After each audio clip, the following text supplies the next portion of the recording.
Okay. Hello, everyone.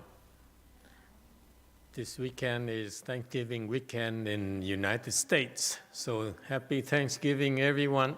And thank you all for tuning in. In the U.S., we also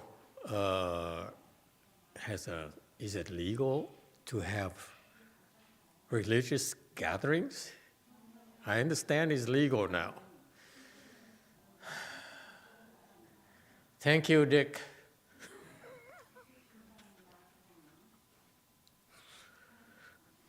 One of the few good things he does.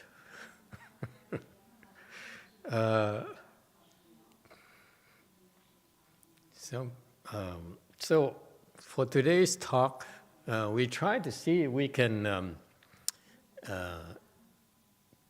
finish Master Heng Lai's video. If not, we go as far as we can and we move on.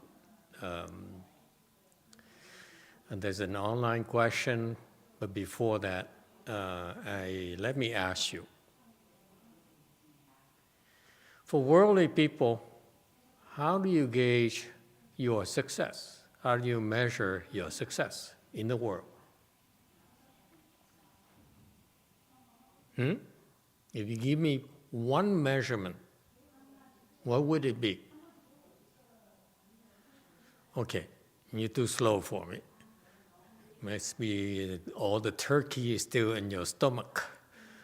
For most people, if you ask Mr. Forbes, it's money, yes?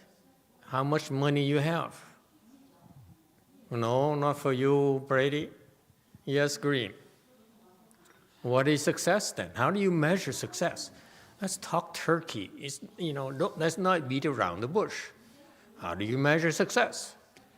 By acquiring wisdom to be able to discover what my afflictions are and be able to work on them. My friend, it's too subjective. We have to agree on something that everyone is in agreement. Okay? How do you agree on measuring success?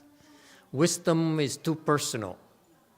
What you call wisdom is not necessarily is of value to someone else. Okay? Anyone else? What is your measurement of success? If you disagree with money, what is it? Black.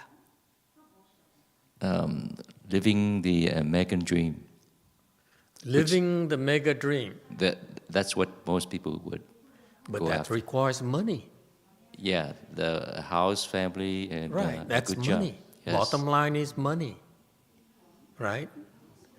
The Westerners is money. The Chinese or the Asians who are aspiring to be as successful as the Westerners measure it in terms of money.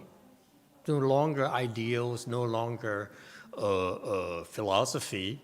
Okay, it's money nowadays. Yes. Here in California, what kind of car you drive, what kind of houses you live in, what kind of wife you have. Clothes you wear. Yes? Oh. Brady, keep up with the times.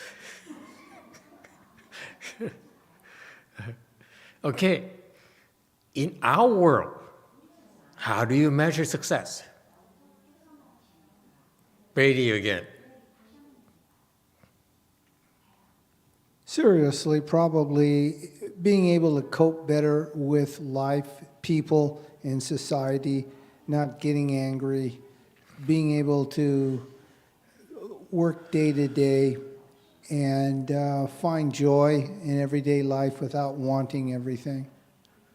I want one measurement, my friend. Okay, it's too many. You mentioned 10 measurements. I get confused. Anyone else? How do you measure success in our world? YouTube comment. From Kenny KK, he says, more Samadhi. More Samadhi. Who is this again? Kenny KK. Is it from the South? KKK? No, just 2 Ks. But 3 Ks if you include Kenny. Kenny KK. Yes, sir. KKK. That's exactly what I got. KKK. Where are you from, KKK? He's probably Republican.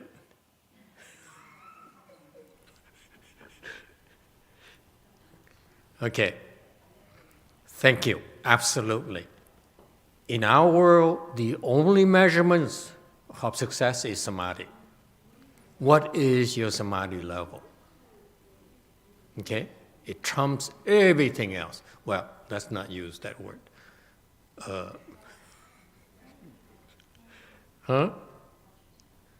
Okay? Because unlike money, samadhi stays with you lifetime after lifetime after lifetime. So whatever you attain in terms of level of samadhi this lifetime, next lifetime, piece of cake for you to get there again. So you basically never lose it. If you become this lifetime, you will be forever enlightened. Lifetime after lifetime after lifetime. How's that? If you third dhyana, lifetime after lifetime, you be third dhyana. Okay? That's what happens to a lot of monks and nuns. They reach third dhyana, and lifetime after lifetime, they become monks again, and they reach third dhyana easily. Piece of cake. Okay? Agree, disagree? Yes, so people agree. Okay, very good. So that's it. This is why in Buddhism, we don't talk. We train you to increase your samadhi. That's it. That's the only thing that matters. Okay, bottom line.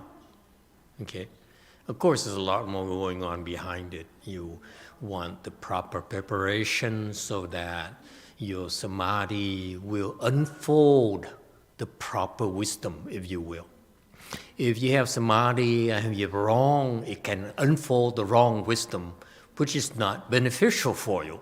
In our world, samadhi is supposed to unfold the proper kind of wisdom. That's our jobs, to make sure that when you increase your samadhi, you also will unfold the proper wisdom. All right? How does it happen? Right now is how it happens. We talk.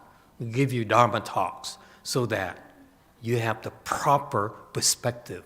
You have the proper preparation for the proper use of your samadhi, not abuse your samadhi. All right? And that's why now, today, I'm making a statement that meditation, Chan meditation, simply is not to sit, but also the talks. It's very important.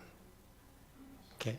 The talks here give you the proper perspectives, the proper understanding, which will translate into, as you increase your samadhi level, the proper wisdom.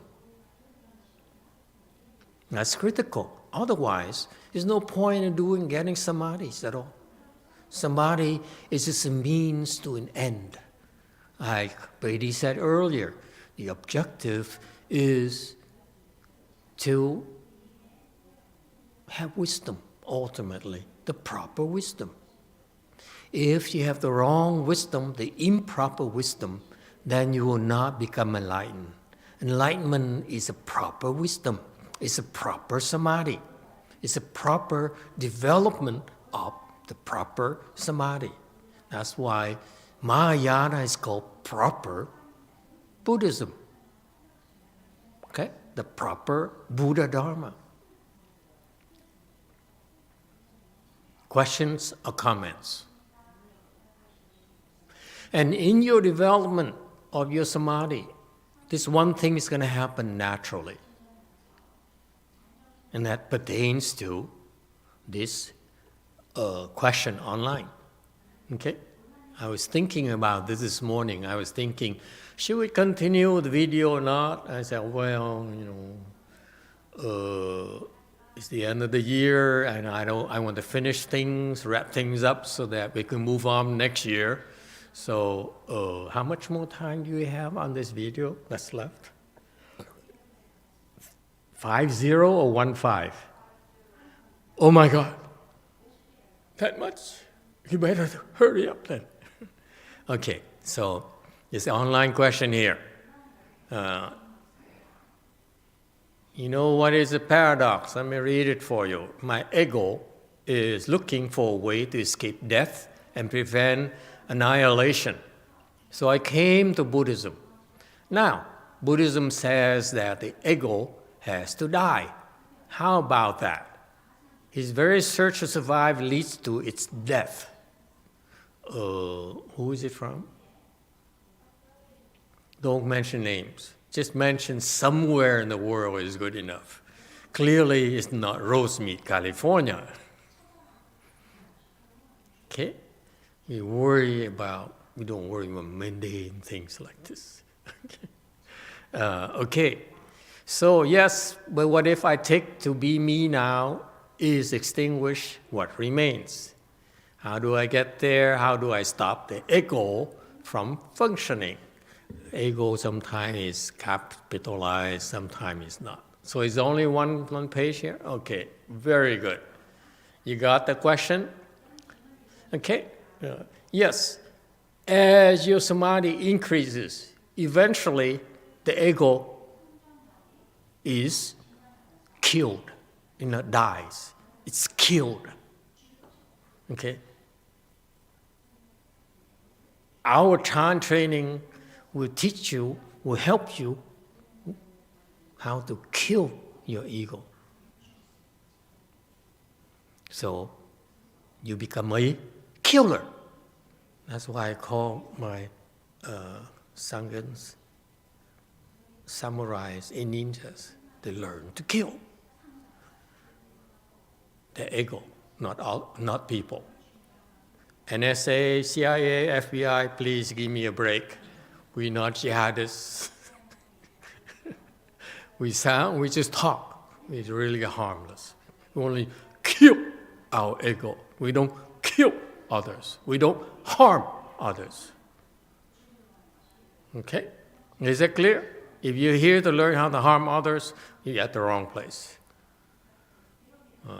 So that's what happens. Your samadhi will keep on increasing. This is what this gentleman is talking about. He says, as I'm improving, and because as I improve, I will be smarter and know how to protect myself, how to improve myself. Okay, and that's natural in your progression. The samadhi is, let's see, equated to mental strength. Right? We go to the gym to make our muscles stronger.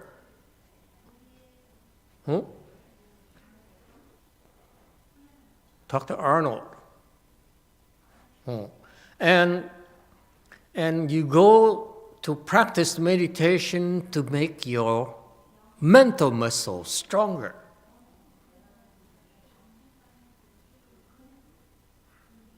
That is why it goes back to the point I made earlier. When your mental muscles are stronger, you need to learn how to use it properly. Proper is a key word. Proper strength, proper use, proper substance, proper understanding, proper wisdom.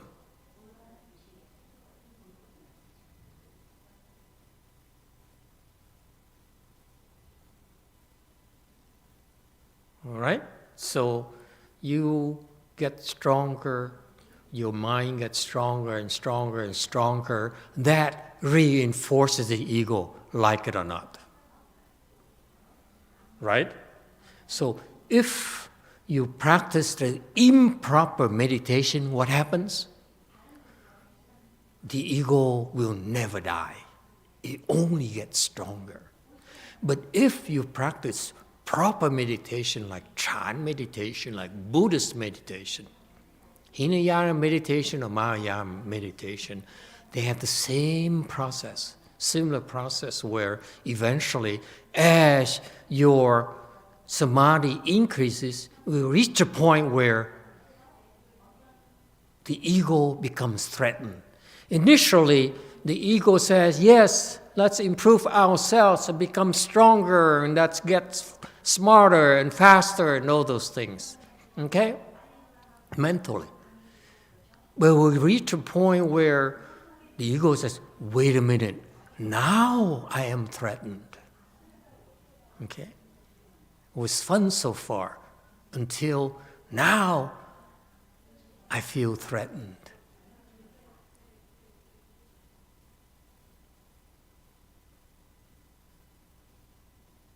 Okay?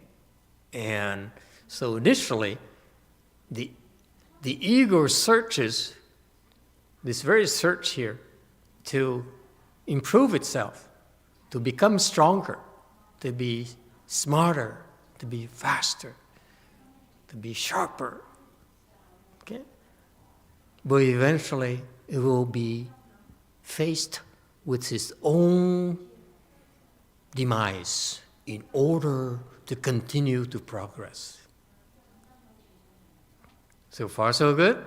That's the progression in Chan meditation, in Buddhist meditation. Okay?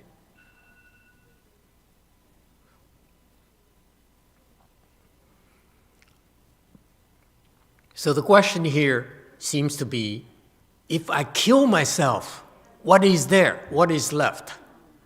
Yes?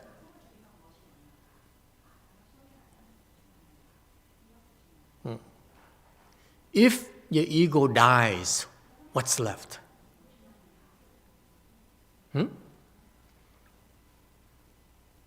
If your ego dies, what remains?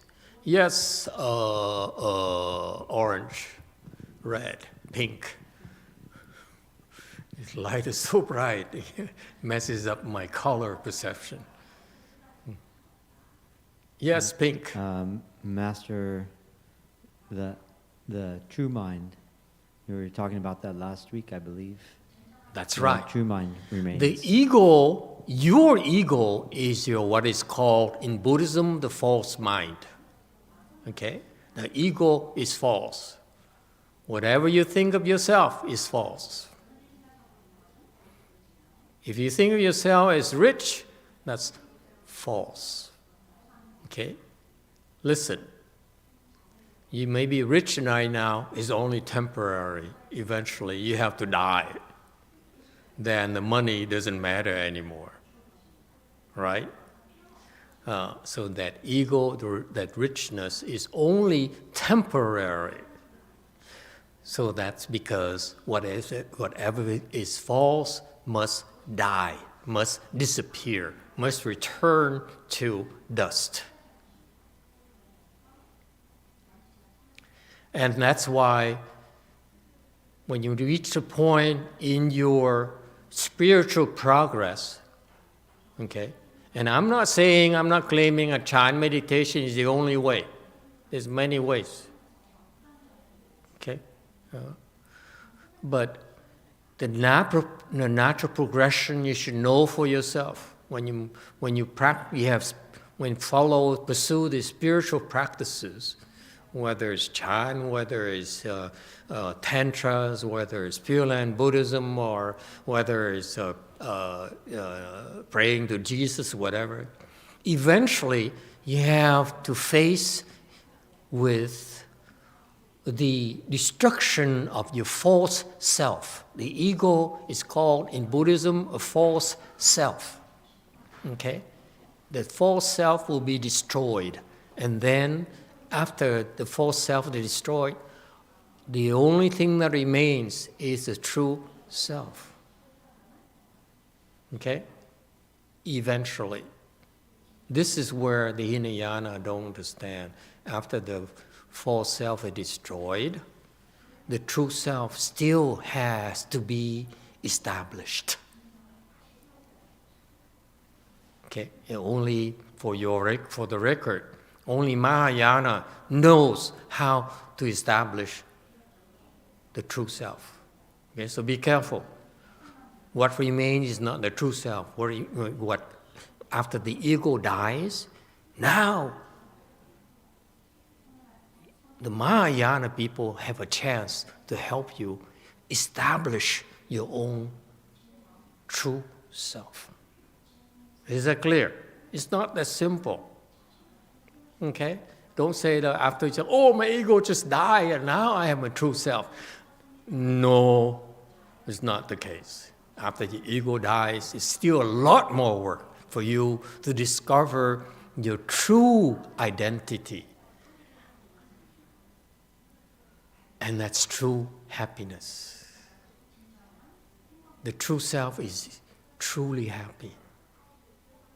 It knows no suffering. It knows no disappointment.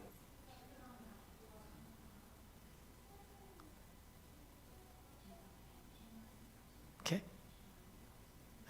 So, how do I get there?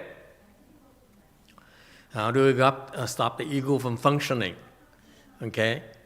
You don't need to stop the ego from functioning. It dies and it dies. Why do you need to stop the ego from functioning? As long as it's alive, it works.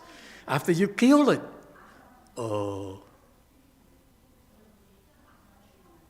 it's dead. It can't function anymore. Okay? How do I get there? How do you get there?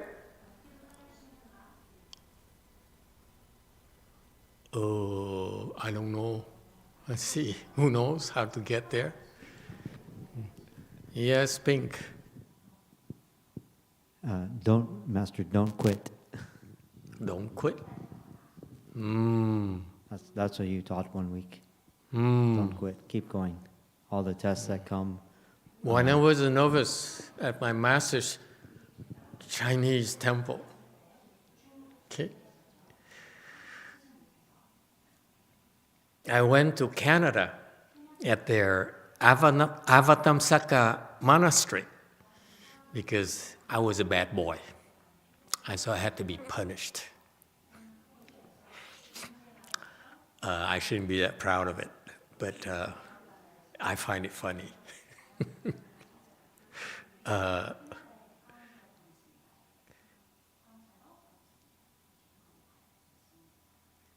I wasn't a bad boy, but I pretended to be a bad boy, so they had to punish me. So it's funny. But it turns out to be one of the better experiences I learned. So I went to Avatamsaka monastery, and then I listened to, I was a novice, so when you're novice, you're flunky. You get to do everything. If people don't want to do anything in the temple, guess who gets to do it? You, okay? So I get to do everything, unlocking the gate, doing ceremonies, chanting, leading everything, and the monks just sat on their skinny rear end and just ordered me around, okay? And so the pleasure was listening to one of the two monks there, the abbot and then the another monk. So I was hauling rocks because they decided to clean the area around the temple, big building, so it's lots of rocks. I would haul rocks every day for 2 weeks. After 14 days, my back was nearly wrecked. Okay, hauling rocks every day on that wheelbarrow. Anyway, what I remember the story from that Taiwanese monk, young monk, who told me that story that this morning as I prepared, I said, oh, that's what happened. He said of this story, very, very interesting story, very short. He says, there was a Chan monk who had a very devoted disciples. Okay, she's been with him for a long, long time, and very serious cultivator. I don't know whether she's Korean or something. I don't know, because Koreans are known to be very serious cultivators. Yes or no? Yes, yes. Unlike us, we Americans are smart cultivators. Koreans are just tough cultivators. We prefer shortcuts. They prefer to grind it out. Anyway, so she worked very hard and very devoted to her master. She has one flaw. She's extremely beautiful. Very, very beautiful. And she, because she's devoted and such hard worker, she would hang around the temple constantly, and people started getting distracted by her. They meditate, and then she became a real distraction. Okay, contributed a lot of money, helped her master build the temples, and probably a husband died or something, rich husband died or something. So a lot of these rich women back then found solace in Chan practices. Okay, and so she was around the temple a lot, and eventually her master says, we need to have a talk. He says, yes, master. What is that you want to tell me? He says, I need to tell you the truth. You're a real distraction at the temple. Okay? To my lay people as well as my monks. So I tell you what. She says, what can I do? And I tell you what. Follow me.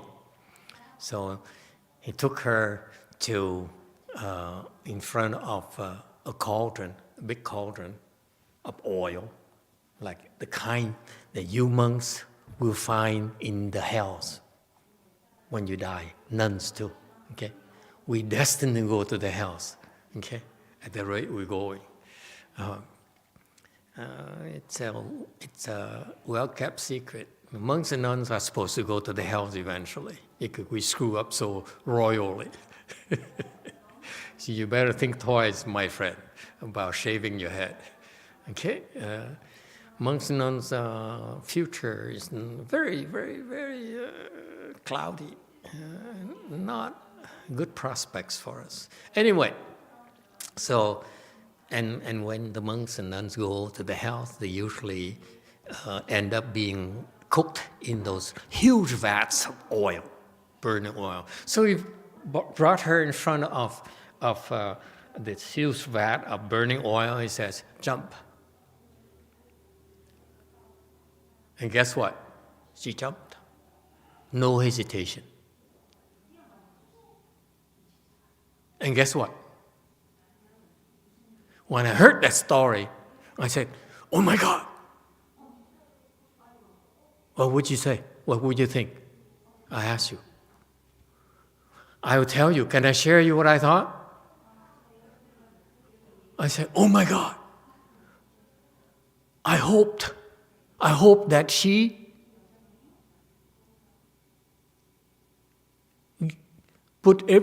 gave him everything in her will. Otherwise, it would be such a waste. Never mind, you have no sense of humor.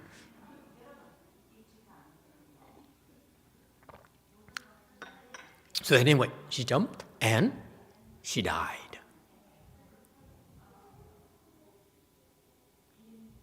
I'm not sure Koreans would jump. Would you? All right? Let me ask you first. Who would jump? Who would jump? Exactly, that's my point. Okay? 25 years ago when I heard the story, I said, what kind of nonsense is this? What kind of nonsense is this? So I brush it off.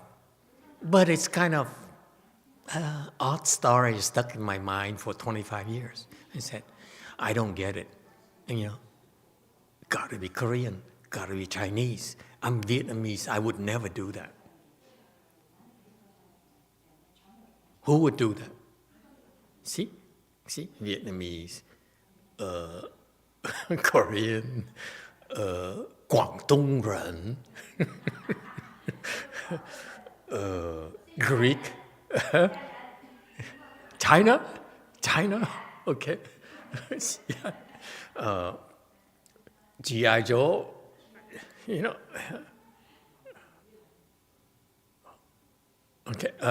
okay. No one would jump, right? No one with the right mind would jump. Okay? Agree? If I ask you this, let me ask you this. If you knew that in jumping into the oil vat, you become enlightened, would you jump? Who would jump? Raise your hands. If all of you who are married, you don't have to raise your hand. Your wife would disagree with me violently. Okay? Or husbands. Who would jump? Okay. Before, just send me a note, please. Email me or something. I need to know the answer. Who would jump? If in jumping you become enlightened, would you jump? And that's exactly what happened to that woman. The moment she jumped, she became enlightened, then she dies. Isn't that cool? Remember my point earlier? She's enlightened. That means that as she dies, she's reborn somewhere else, she's enlightened again. Is it worth it? I ask you. To her, it's worth a lot more than her wealth. Extremely wealthy lady. Okay?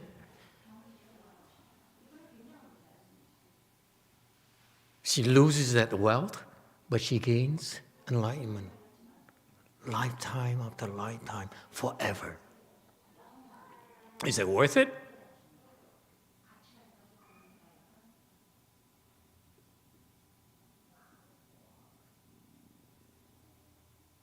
So now you know, you would jump, right?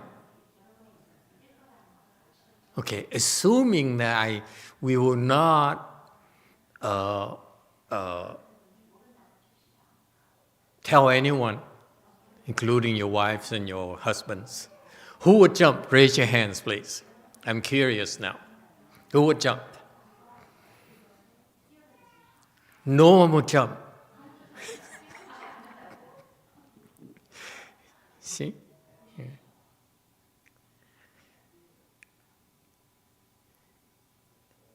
Just only this month, I asked my followers in my Facebook account, I asked my followers to vote for Biden.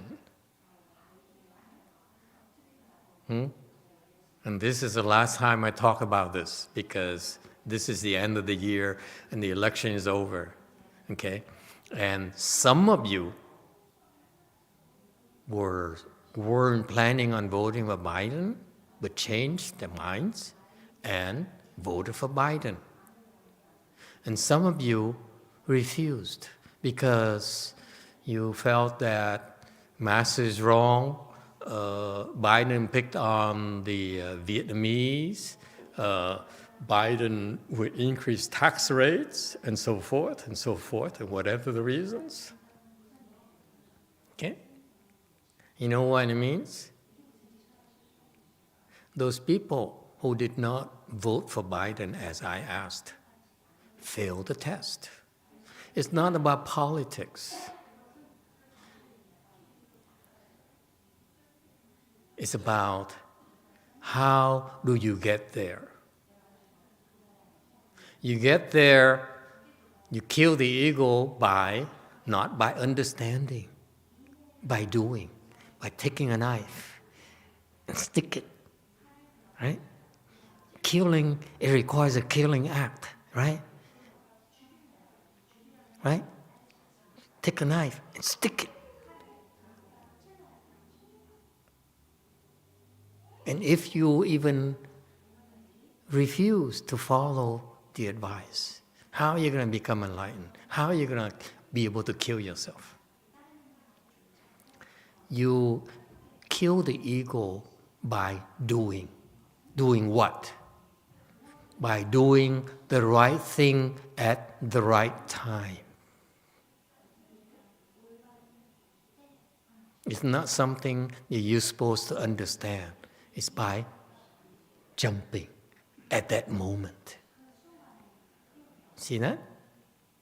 And if those of you, those shameful people who refuse even to vote for a man who totally lacks vision, like Mr. Biden, oh God.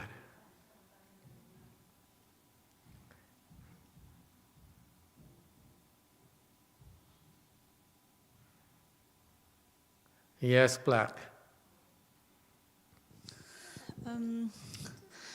You voted for, again, who? No voting. No voting? I didn't That's vote. even worse. I was just curious on the person who told the person to jump. Was he enlightened? Yes. Was he? Yes. Oh, okay. Okay. He's okay. a Chan master. I see. He's a Chan master. Yeah. Okay. Thank you, Master.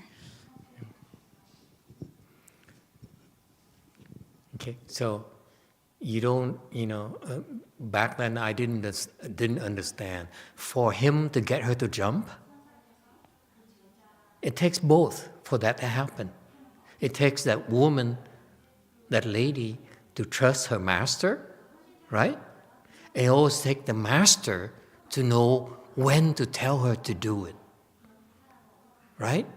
You understand? It happened because he had to tell her, jump. And that very moment, and then she decided, yes, I will jump. It takes two. And for him to decide to tell her to jump is because he told her to vote for Biden before that. And she voted for Biden. You get it? It's not about Biden and Trump. It's only a test. It's not about politics. We're not about politics. It's Chan. It sounds like politics, but it's not politics. It's a test. If you refuse to follow the instructions now, how are you going to jump when it's time for you to become enlightened? What's stopping you from jumping? Who else? Your ego. This is when the ego dies. Do you understand? Isn't it fascinating? The one very simple story encapsulates the sudden teaching. Now I understand.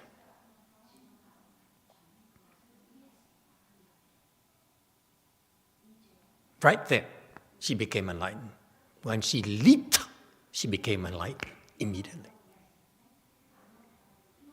You have to leap. You cannot say, I agree, I think I will leap. You have to leap right there. In Chan language, what do they say? You have to climb. Practicing Chan is climbing 100-foot pole. 100 foot. Okay? You climb. That pole, that's it. You climb. And you get to the top. You know how hard it is to get to the top. Then what do? Then, when you get to the top, okay, you take one step into the void.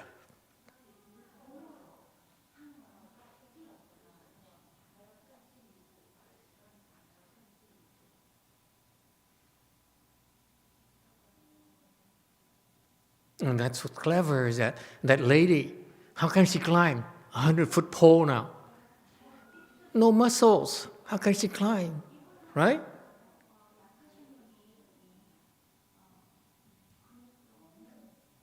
For my warriors, I will make them climb, yes.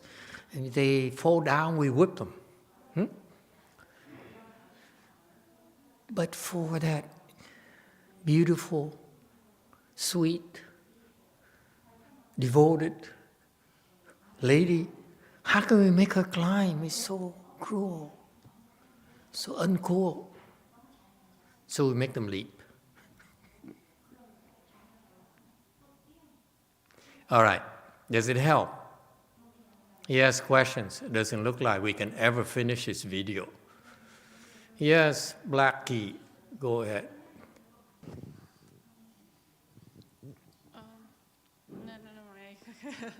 Change your mind. So does it help? So how do you get there? You get there by doing, by following instructions. If you try to understand the instructions, you fail. Who understands the instructions? Who? Your ego.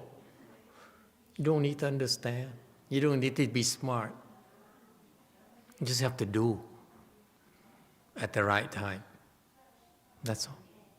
Yes, YouTube question.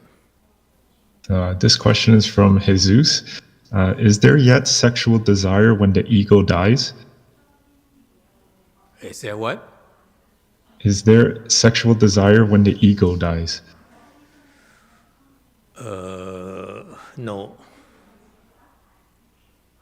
If there's sexual desires from the ego,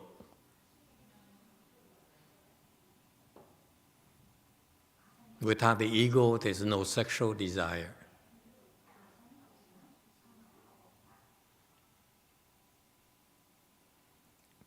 Anything else? That's it? Okay, let's learn something for real, huh? Let's quit fooling around. Let's play the video quickly. We need to finish in. Let's learn something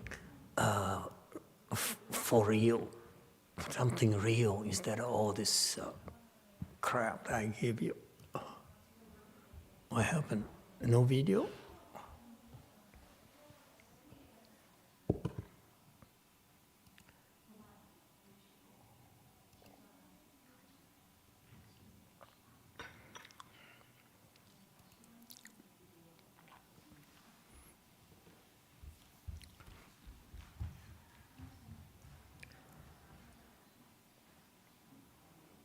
Bring them back to the meditation topic. They'll wander off again, then you have to go back with your rope and bring the water buffalo false thoughts back to the path. 法师说，人的专注力容易在打坐时间变长的时候减弱，这个时候你很难能够有力量控制住自己。但是这个时候唯一要做的事情就是对自己要耐心一点，就不要说就打算，比如说不要太急躁，做一次禅就想开悟什么的，就是对自己耐心一点。It's so Chinese. Yeah, the Chinese love to talk about the 10 pictures of the man chasing the buffalo. It's so Chinese. We don't have buffaloes in the U.S. We chase what? Dogs here. We don't chase buffaloes. Anyway, to me, I'm kidding, of course. The buffalo thing, I don't like that analogy because it's nonsense. They try to romanticize, embellish something that is so simple, and they have to bring in a buffalo and some stupid boys. It's just too Chinese for me, you know. Chan is very simple. Just follow instructions. Don't need to look for buffaloes. Okay? But this is why at first, when I first started teaching, I said, should I go to the 10 buffaloes pictures and explain to people? And after a while, I said, this is too Chinese. 去延长这个时间，然后把这个水牛想办法把它拽回到那个陶土上，就是参禅的话筒上。 So, for what I do, I don't know if it works for everybody, but for me, I find myself wandering off in a bunch of thought, false thinking, and I say, oh, well, I'm off and running. So I sit. I find that I'm not sitting straight anymore. I'm like this, and say, oh, sit back up again, and then I listen, open my eyes and listen to the wind and the trees and the birds, and say, oh, this is the only thing that's happening, just this right now. Nothing else is really going on. There's no past, there's no present, or there's no past, there's no future, there's only the now. And then I go back and work on who. Who is this listening to the trees sound? 老师说，当他偶尔也会走神，然后他走神的时候，他就会发现自己已经就是背弯下去了，然后放轻松了，他就会把自己的背再重新挺起来，然后听一听花和草。What happened? He's wearing a hat. What's going on? There's no need to do that. When you meditate, you're not supposed to do that. When you speak Dharma, you're not supposed to do that. Why does he have to wear a hat? It's right here. If you cross your legs, you don't have to wear a hat. Yeah, okay? Be careful. You don't ever speak Dharma like this in our world. You always sit in full lotus.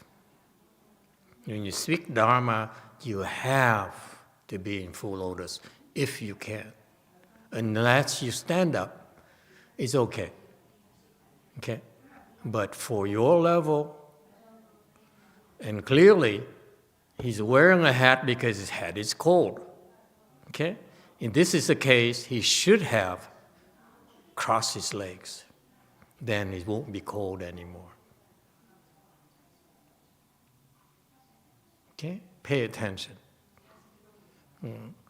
For us, for me, I would scold you. You do 在 this. 听的过程之中，再继续拉回这个话头参，是谁在听这个花草声音，然后想办法把念头拽到那个参禅的话头上。还有一个观众的法师说了，他说他在那个时候听风的声音、听水的声音的时候，忘掉了过去，忘掉了将来，只有现在，就是这个 moment， 就这个时刻。So this is a constant struggle, and but as time goes on, you get better at it. The master always told us the biggest thing is to learn patience. Patience, patience. Got to have patience. Got to have patience. Swopoho, to recite your mantra, and because when you first start Chan, it's almost you say, "Oh, this is impossible." Your mind's going all over the place, thinking of everything, and but actually. You just be patient, bring yourself back to the present again, bring the water buffalo back on the path, and you start to settle down. Your mind starts to settle down as you work on your meditation topic. And now a lot of people would say, well, I did these 3 days of Chan, now I'm going to drive home, go back to work. But you'll notice that your you feel a little lighter, things are more clear. Even from doing these 3 days, you'll see that everything's a little easier on you, that you feel better. And this is pretty common. A lot of people have the same feeling.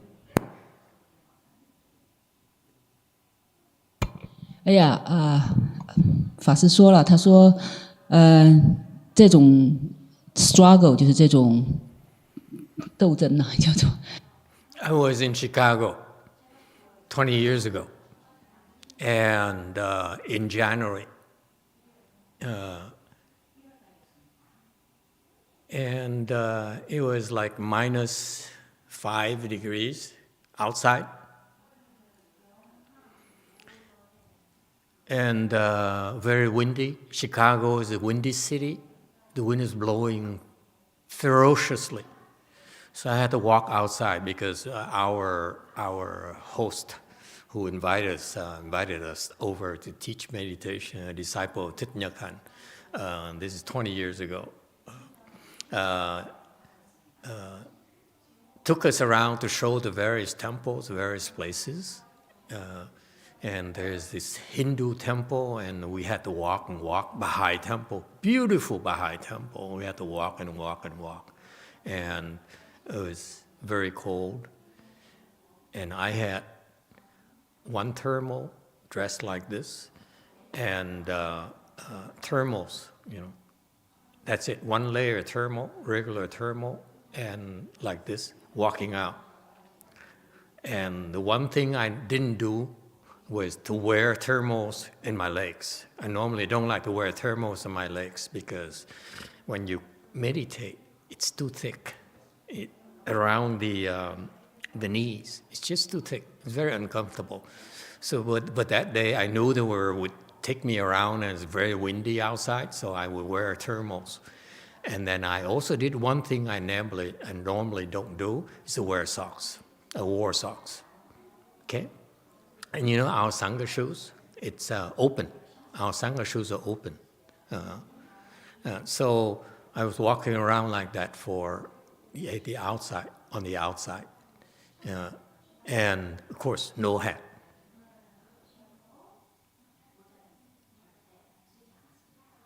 Okay?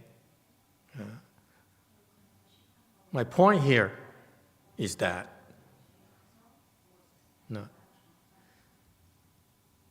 I wasn't even cold.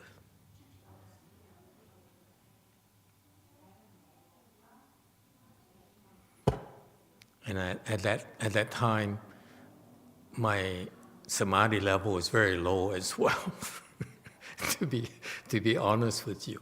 So my point here is that if I wore a hat, it would be too hot. It would annoy the heck out of me.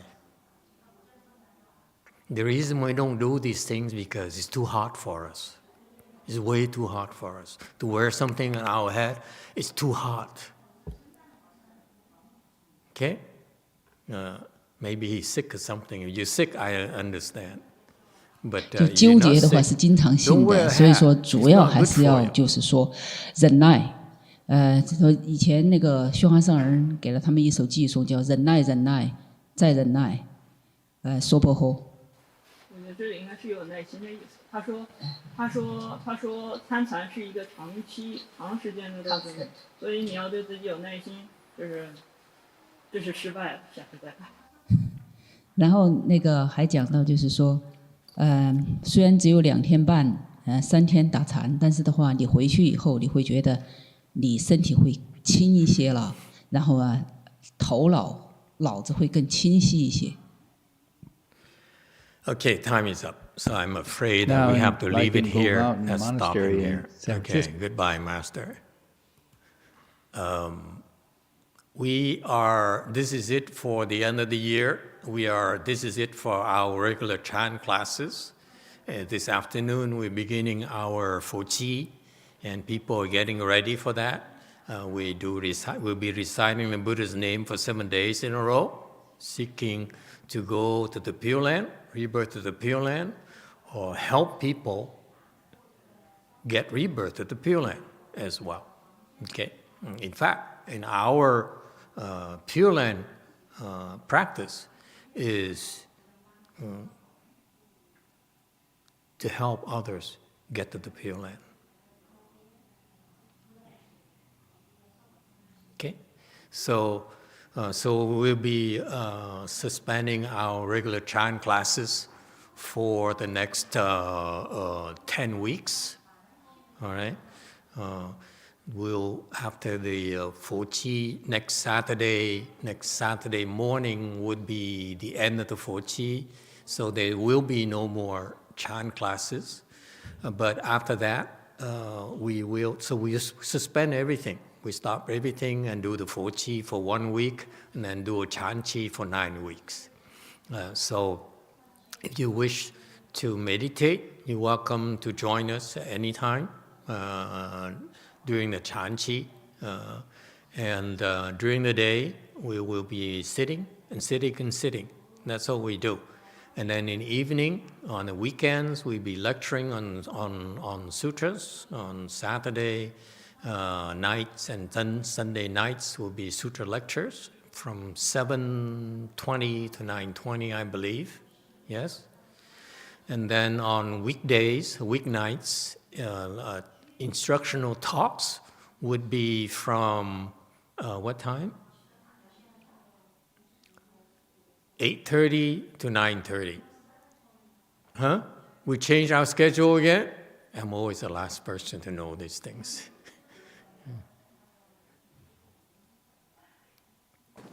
Yes, Black. The instructional talk is changed to move to 7:20 to start at 7:20. 7:20 Yeah. to 8:20. To 8:20. Yeah, typically one hour. And unless you have a lot of questions, we will stick to 1 hour. Okay, these folks, these people, they stick to 1 hour, and typically we go run a bit longer, but they only go 1 hour because it's so much they can reminisce. Okay, I will go longer if you have questions. What happens is when you sit a lot, you're going to have some obstructions. To put it simply put, is you will run into obstructions. You have problems. This is when you need to ask questions. Okay, and that's what I was thirsting for when I was practicing meditation, and I had a lot of questions, but asked a lot of questions to them and couldn't get answers. It bothered the heck out of me. So we make it a point to give you time to ask questions. Whether you recite the Buddha's name or you meditate, you do it right, you will have a lot of questions. Okay? We can help clarify for you. And that will save you time. Okay? What happens is you can't progress because whether you recite the Buddha's name or whether whatever you do you can't progress, is because you have obstructions. That's why those obstructions, if you know how to resolve them, you will progress. Okay? You don't have to resolve them, you have to keep on hacking at it until you do. All right, time is up. Any final questions? So please come and join us when you feel like it. Now it's official. It's okay to come to the church and do your religious services, I guess. You don't have to hide anymore. All right? Okay, let's go to lunch and then start the Fo Chi at 1 o'clock, I think. Okay, thank you all. If I don't see you again, we'll see you next year.